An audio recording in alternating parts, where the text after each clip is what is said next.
Hey everybody, this is Jada on piano, where we make music make sense.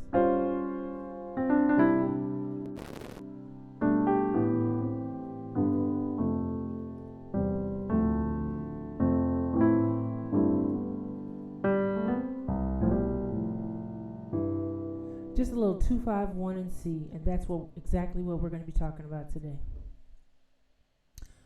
Okay, so for the 2-5-1, let's get the numbers so you understand. 1, 2, 3, 4, 5, 6, 7, 1. We're going to do something that goes kind of back to the beginning today. A lot of people have told me that I need to do a little bit more about talking to people that may just be, getting into the music scene and everything. So let's dial this back and then push it forward a little bit. But we're going to be doing 2-5-1s in C. And so the 2, by diatonic definition, is going to have it's going to be a minor chord to a dominant chord to a major chord. And that is probably the strongest transition in music. Here's what it looks like. The 2 chord in C major is D minor. How do we know? Play a note, skip a note, play a note, skip a note, play a note. And that's the triad. As you see, it's D minor. Let's skip a note. That's the D minor chord I was playing in both hands. Now this is the D minor chord, D minor 7, and then the closest would be this, the G7. This is the dominant chord, but if I went to root, it would look like that. G, play a note, skip, play, skip, play, skip, play. G7. And then it resolves here to C. The closest one would be here, but in root would be here. If we had the 7, so a lot of times you'll see in a chord book it'll look something like maybe I'll just play the bass. Now that sounds a lot more like jazz, but it's not really functional, we don't, especially if you're playing a more soulful style like gospel or R&B, that's not, and that definitely wouldn't fly for classical music, because they would do something like, if they did this right here, they would go right here and go right here. So it would be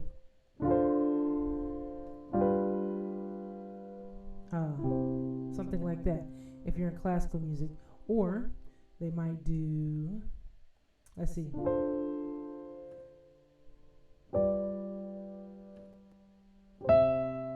something like that. Whatever the case, very close resolutions. But this is the foundation of a lot of progressions for music. Okay, if you don't know what to do at the end of a song, when you're getting right there near the end, you can use a 2-5-1 to get you on that final chord. Now, the 2-5-1, that was the simple way. If I was going to just take a version or an inversion or a voicing, let's do this. This would be the chord, right? Let's go ahead and take the F out right there. Now we've got this in the left hand, D, A, and C. In my right hand, let's try this. You see that? And then let's get some notes for the G. We could do something like that. Now I don't like a lot of octaves, so I could do that. Okay, take that 7. This, we took the 3rd out. See that? And up here, I don't have the root. So you can play it for a nice full chord. You can play that here, like this. Notice how it's a little bit more full with this extra A. A little open, more full. I'm playing these over so you can hear what the open sound versus, something that's a little bit more full. And then, now, it helps to closely resolve, okay? So I was here. So I was here. That can be an inversion if I want to make it nice and full. Now, I should have said voicing, not inversion. Let me do an inversion now. Now, that was almost, I just didn't use the D here, but that would be almost looking at it like it's a root, okay? Let me change just the inversion in the right hand. I did, if you take the left hand off, notice how the F major chord is hidden in here. So I'm going to take that and move the inversion for this. Now, what's close to this? As you're playing, you want to think about these things. So this is why I'm showing you the 2-5-1 just broken down so we can just talk about different options for that. Okay, we've got D, A, and C. And then we've got A, C, F.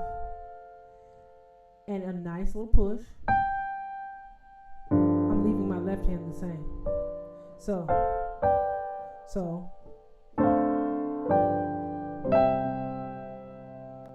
And I'm probably just going to end it like that. Let me see. I keep wanting to hit that C there, but I don't want to do that. Let me see. Right? So G was in both chords, so I stayed there. See that? I'm just trying to give you some close options. Let's change just the right hand again. Now, using that same ideology, here we go again. See that? Nice melody move. This one was, and the first one I did was, what did I do first time? Let's see. Oh, I did. So, melody-wise, for all three of those, we had, you see that the last one was really nice, right? To just give us a nice melody move towards it. We got that, and then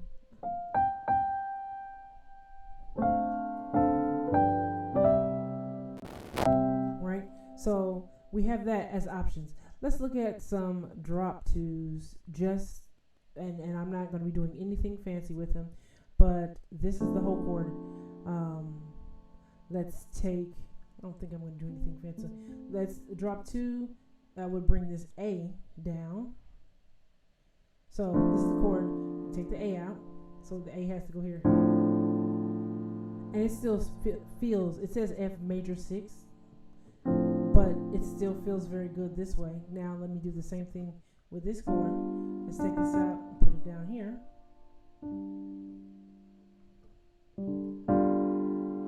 That doesn't feel as good, but we're going to do it so we can set it up. What was it? And then, so here we go, drop two.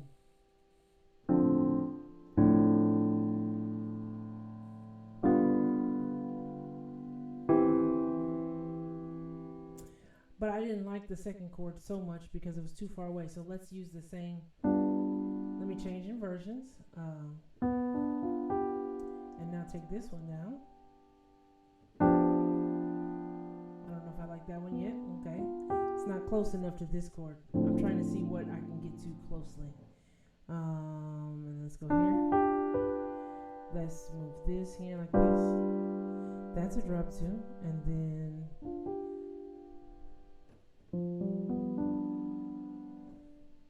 I think I like that one.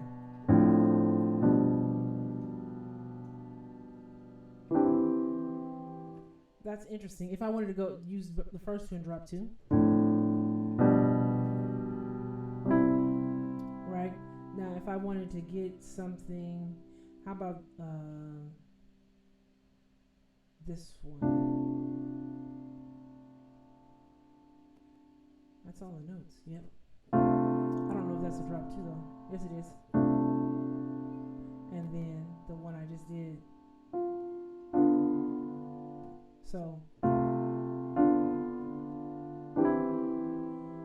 could do something like that, or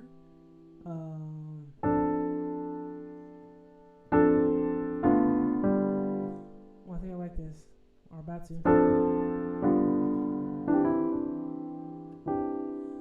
I'm putting this D in here just to add the two, to add the second of the note.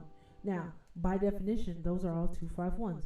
We did a regular way, or just root, and then we did some inversions of that, and then we did a couple of drop 2s right there. Let me throw in one other thought so we don't put too much on you right now. Yes, we know that the minor chord is normally the 2, but I can almost hear some of you asking, what if we want to use the D, the dominant on the D? Well, this is where knowing theory is beautiful. Really quickly, the reason that works is precisely because of the 2-5-1. So that's why we're doing it, breaking it down. I think I'm going to do this for a few weeks, just, spend some time just doing 2-5-1 so we can have some ideas and thoughts on 2-5-1 in every single key. Now, what I'm saying, here's the understanding. Catch me when I say this. The 2-5-1 in C, we had a minor, we had a major, or we had a dominant, and then we had a major, minor, dominant, major. How can this D work? How can we do this? Right? Why does that work? Here's why it works. Let me go to the key of G really quick so you can see exactly what I'm saying.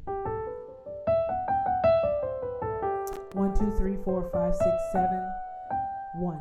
It's key of G. Let's look at the 2-5-1 in G. Let me move down a little bit. Watch this. Watch what happens.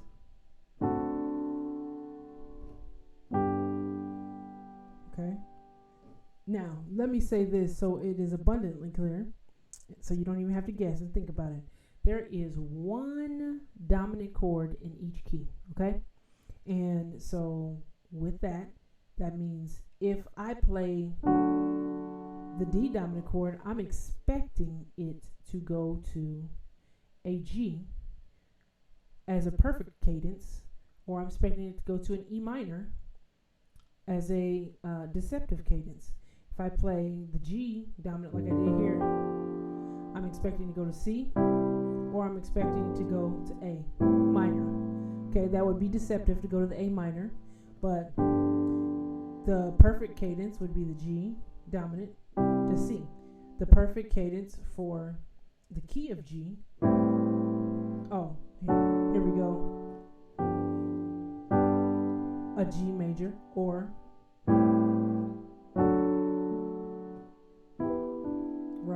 E minor. So we got this D major or D dominant. It's not a major chord, it's a dominant chord from the key of G. How did we know we could get the D major chord from the key of G?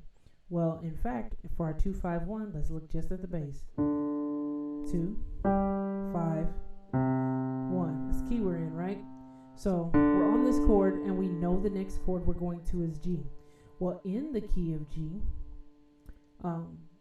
the chord that leads us to a G is a D dominant, right? And then it goes to a G, right? So, but what happens is in the key of C, we're still doing a D to a G. So this is where you start getting those extra ideas from, because if going to a G in the key of G means I can use the D dominant, well, even if I'm going to a G in the key of C, I can use the D dominant. And that's exactly what happens there. So, to wrap that up, I'm going to give you one thought for a 2-5-1, and that's called a secondary dominant, because there's only one dominant per key, and obviously that would be the primary one. But if you add another dominant in from another key somewhere, then that would be the secondary dominant. So And yes, you can have more than one secondary dominant in a key, but we're not going there today. Just know we're talking about why I can use this. But if somebody just says 2, 5, 1, you need to expect to just use the 2. Okay? If somebody says, if you hear the sound, here it is. Let's do this. And then I want to do this. So, right? And I happen to do all of that rootless. So if it was 2,